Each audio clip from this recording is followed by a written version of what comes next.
So thank you, my love, for being who you are, for everything you do, ọkọ mi, Adéorí mi, Ọọ̀ni Àdìmúlà Ilé-Ifẹ̀, and for loving me the way only you can.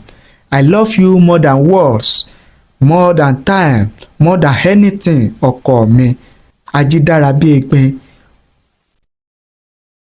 ọkọ Afolasade, ọmọ ẹ̀rín gangan ilé, ọmọ ẹ̀rín gangan òde.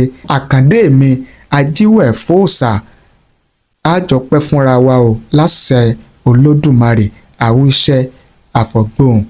Her Majesty Olori Ashley Afolasade Ọ̀jájá Ògúnwùsì Yèyé Omi Oòduà. Gẹ́gẹ́ bí Olori Ashley Afolasade aya Ọ̀nìrìṣà bí wọ́n ṣe kọ sójú òpó Facebook wọn, òun náà lẹ́gbọ́n tí a mú wá fún yín yẹn. Tẹ́ ẹ bá